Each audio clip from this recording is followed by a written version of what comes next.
AP రాజధాని అమరావతి నిర్మాణాన్ని అడ్డుకోవడమే YCP అధ్యక్షుడు జగన్ పనిగా పెట్టుకున్నారు. అమరావతిపై అక్కసు, అడ్డగోలు వ్యవహారాలు, అడ్డదిడ్డమైన మాటలతో గత ఎన్నికల్లో ఫ్యాన్ పార్టీని అధికారానికి దూరం చేసినా బుద్ధి తెచ్చుకోలేదు. అబద్ధాలు చెప్పడమే పనిగా పెట్టుకున్నారు. ఇటీవల జగన్ అమరావతిపై మాట్లాడిన మాటలే ఇందుకు నిదర్శనం. రాజధానిపై జగన్ అలవోకగా ఏమీ మాట్లాడలేదు. అర్థం పర్థం లేకుండా కామెంట్స్ చేశారని జనమంతా ప్రచారం చేస్తున్నారు. కానీ జగన్ మాటల వెనుక మర్మం వేరుగా ఉంది. అర్థం పరమార్థం ఉన్నాయి. దీని వెనుక పెద్ద కథే నడిచింది. ఆ కథకు బెంగళూరు ఎళహంక ప్యాలెస్లో రచన, దర్శకత్వం జరిగాయి. ఆ తర్వాతే జాతీయ మీడియాను తాడేపల్లి ప్యాలెస్కు పిలిపించి మాట్లాడారంటే అమరావతిపై జగన్కు ఎంత అక్కసుందో అర్థం చేసుకోవచ్చు. లోగుట్టు పెరుమాళ్ల కెరుక అని అమరావతిపై బెంగళూరు ఎళహంక ప్యాలెస్లో జరిగిన కుట్రలేంటి? రాజధాని నిర్మాణాలను అడ్డుకునే వ్యూహమేంటి? ఫ్యాన్ పార్టీ పన్నాగాలను ఎదుర్కొనేది ఎలా? Let's watch this story inside.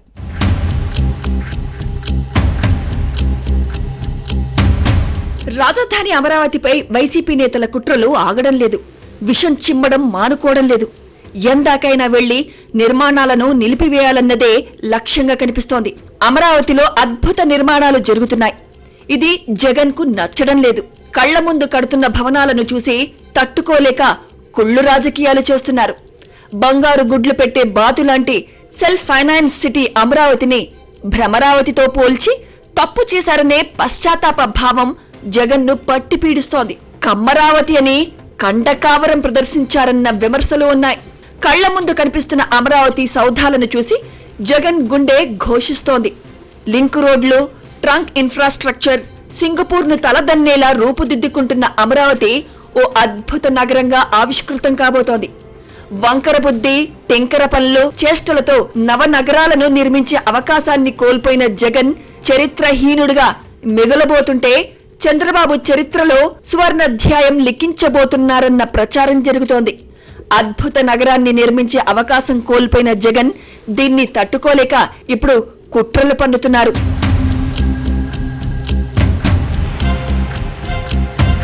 మూడు రాజధానుల ప్రకటనతో తాను పక్కన పడేసి పడుకోబెట్టిన అమరావతిని ముఖ్యమంత్రి చంద్రబాబు మళ్లీ పైకి లేపడాన్ని చూసి వైసీపీ అధ్యక్షుడు ఓర్చుకోలేకపోతున్నారు.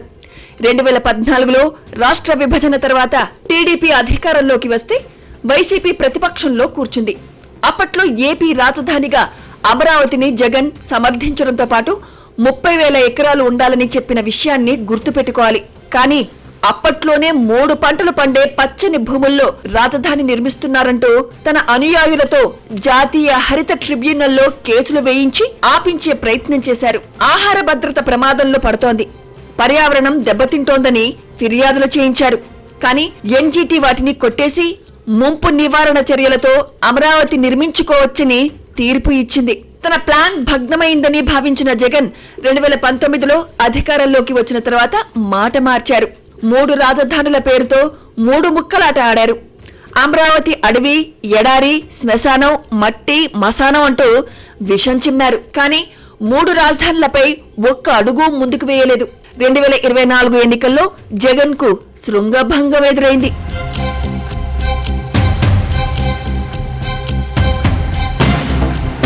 ఇక గత ఎన్నికల్లో అధికారంలోకి వచ్చిన కూటమి ప్రభుత్వం వైసీపీ 5 ఏళ్లు పడుకోబెట్టిన అమరావతిని నిలబెడుతోంది. చకచకా పనులు జరుగుతున్నాయి.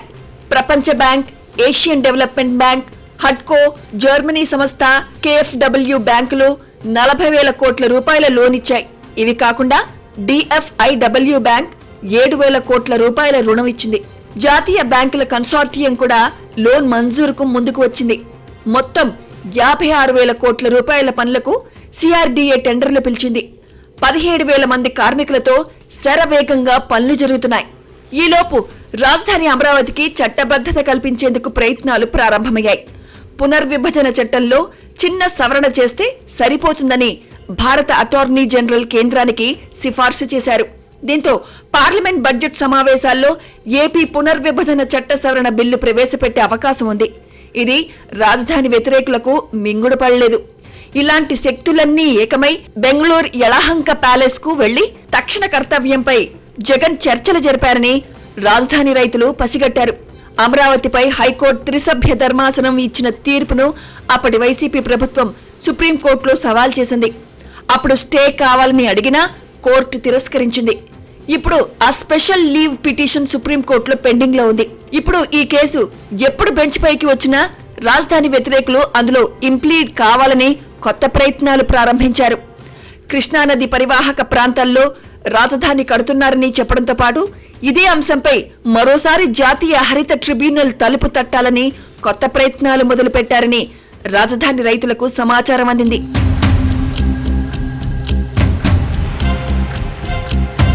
సహజంగా జగన్ తాడేపల్లి ప్యాలెస్ లో ఎప్పుడు మీడియా ముందుకు వచ్చినా వెంటనే ముగించుకుని వెళ్లిపోయేవారు.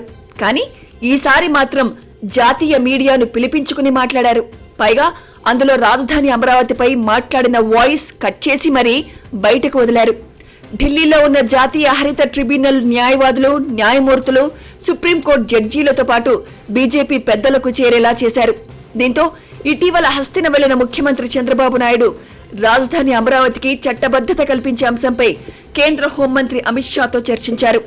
2024 నుంచి అమల్లోకి వచ్చేలా లైన్ క్లియర్ చేశారు. ఈ పరిణామాలను అమరావతి వ్యతిరేక గ్యాంగ్ జీర్ణించుకోలేకపోతోంది. కుట్రలో భాగంగానే నదీ గర్భంలో రాజధాని నిర్మిస్తున్నారంటూ కొత్త ప్లాన్ కు తెరతీశారు.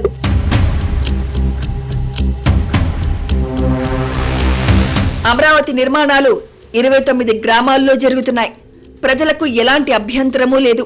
అంతేకాదు జగన్ ఇల్లు కూడా కృష్ణానదికి కేవలం కిలోమీటర్ దూరంలోనే తాడేపల్లిలో ఉంది. ఈ ప్యాలెస్ నదీ గర్భంలో ఉన్నట్లేనా అని రాజధాని రైతులు ప్రశ్నిస్తున్నారు. కృష్ణానదికి కరకట్ట నిర్మించిన తర్వాత చుట్టూ నీరు కూడా రాజధాని గ్రామాల్లోకి రాలేదు. కృష్ణానదికి 13 లక్షల క్యూసెక్కుల వరద వచ్చినా రాజధానికి ముంపు ఉండదు. జాతీయ హరిత ట్రిబ్యునల్ ఒక్కసారి ఈ వాదనను తోసిపుచ్చినా అమరావతి వ్యతిరేక గ్యాంగ్ మళ్లీ కొత్త కుట్రలకు తెరలేపడం విమర్శలకు తావిస్తోంది. ఈ కుట్రలను పసిగట్టిన రాజధాని రైతులు తాడో పేడో తేల్చుకునేందుకు సిద్ధమవుతున్నారు. వైసీపీ ప్రతిపక్షంలో ఉన్నప్పుడు వేసిన కేసులకు వెనకాడకుండా రోడెక్కిన అమరావతి రైతులు ఇక తగ్గేది లేదని తెగేసి చెబుతున్నారు. ఢిల్లీలో రాజధాని అమరావతికి చట్టబద్ధతను అడ్డుకునేందుకు ఈ గ్యాంగ్ ప్రయత్నాలు ప్రారంభించిందని రైతులు అనుమానిస్తున్నారు. ముఖ్యమంత్రి Chandrababu, deputy CM Pawan Kalyan BJP నేతలపై భారం వేశారు. వైసీపీ కుట్రలకు కూటమి నేతలే చెక్ పెట్టాలని కోరుతున్నారు. ఏం జరుగుతుందో చూడాలి మరి.